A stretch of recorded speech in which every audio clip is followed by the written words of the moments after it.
Hello folks, Reverend Crystal Cox here, and I want to talk to you today about the meaning of life and the purpose of life, as well as other gibberish and nonsense. Didn't expect me to say that, did you? Well folks, there is no purpose to life, and in there being no purpose, there is great purpose. We are simply here for a higher calling, truly. We are here to observe, to get to know other people's ways and cultures, to get to know ourselves, to accept ourselves, to learn how to control our mind and our thoughts and our emotions, and we're pretty much alone on that. No matter who we love, no matter how many kids we have or don't have, we're still alone. So many people are constantly searching for purpose and searching for happiness, and they're searching for it outside of themselves, and they have no idea how to search for it inside of themselves. The thing is that when it comes right down to it, there really is no purpose.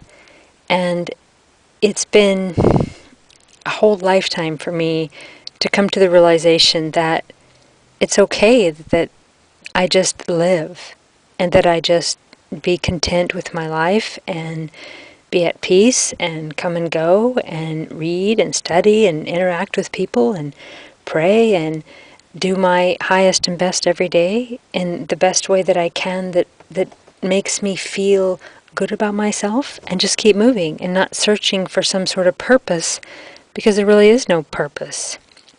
Sure, we came here with a mission in mind. We came here with something that we wanted to do to help Mother Earth and her people. I feel very much called to help raise the vibration and the frequency of Mother Earth and her people, plants, animals. I feel called to heal the waterways and to use sound frequency and toning and love and intention and prayer to heal Mother Earth and her plants and her animals. And the thing is that you can't help people to change that don't want to change or that haven't really realized how to change. They're just going to kind of sink you. You know, that movie Guardian, Kevin Costner and Ashton Kutcher, was pretty cool on the topic of who to save. And how do you know who to save? You know, sometimes people will fight you and they'll drown you, and they would have to knock them out in order to save them, right? And then when you come on a ship, who do you know to save? You take the first ones, you know, you save who you can, but you don't go down with the ship. And I finally come to the realization that I can't help people, really. I can offer guidance, I can offer tools, spiritual readings, I can help them with wellness and alternative medicine and the things that their guides and my guides work with to see what might improve their life. But if they're not ready to choose that, then that's not where they're at. And I can't just keep beating my head against the wall trying to convince them to live what I might deem as a better life or a higher vibrating life or a better way. It may not be a better way for them, but I do know that what's healthy and what's not healthy for me. And so those of you out there seeking for purpose, there is no purpose. If you enjoy doing something, you know, just do it. It's lesson here. And you might say, well, if there's no purpose, then, you know, why not just destruct things, and people are, you know, doing bad things and it doesn't really matter. Well, it does matter. Me, for example, I want to be part of the good, part of the light, part of raising the consciousness, part of healing some of the bad things, or all, if I possibly could, of things that have happened on Mother Earth since the beginning of time.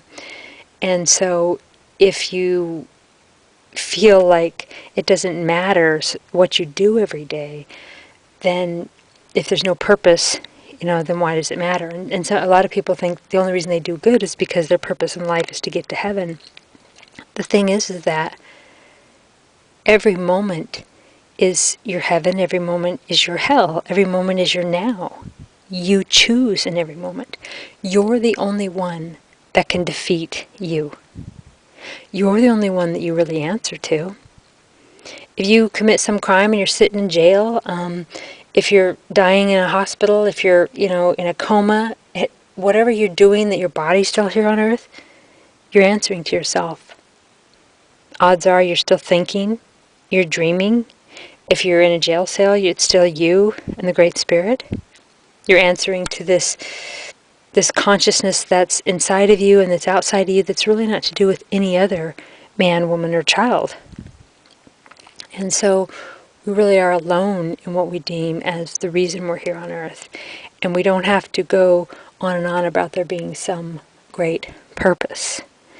This is kind of a crude analogy, and forgive me if it offends you, but you know how we eat like the most amazing meal. So it could be just a meal that just tastes so wonderful, or it could be something that's so nutritionally rich that every cell in your body feels great, and you wish you could just keep eating it and eating it, right? Well, first of all, you can't, because too much of a good thing, right? You're going to get sick, you're going to get too full, you're going to throw up.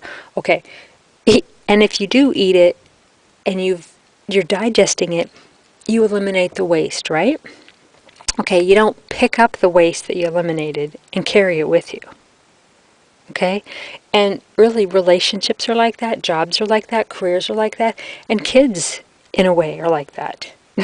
I'm not liking a kid to turn necessarily, but you do things in life and you have a byproduct and you just keep moving.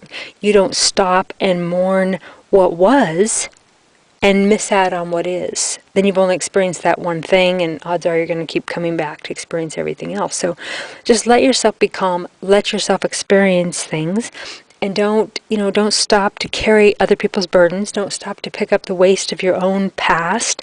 Just keep, eating and loving and growing, and keep moving through to what I call graduation, which is a natural death. And believe me, I've spent a lot of my life kind of mourning really being here and the reason to be here and why would I be here, and there just seems to be no purpose and there's no magic and there's no, because I believe I've had other lives. I remember other lives. I remember what it was like to live on the other side, and so being here sometimes is really dense for me.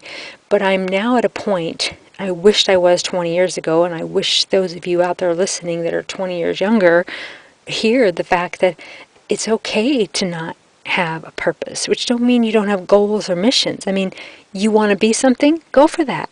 If it doesn't work out, go for something else. And don't beat yourself up. Don't be negative. Don't be stuck in any one thing. Don't keep looking at, pondering memories and being stuck in the past. And I have this friend, she's in her 60s, and she said the one thing that she regretted the most in her life was the time she pined away for someone who didn't want to be with her. Or, like a relationship that had passed. And it's like we do that as humans. We ponder away for something that was, thinking that it should be, when really it's kind of just a byproduct of where we've been, and we just need to keep moving and having faith.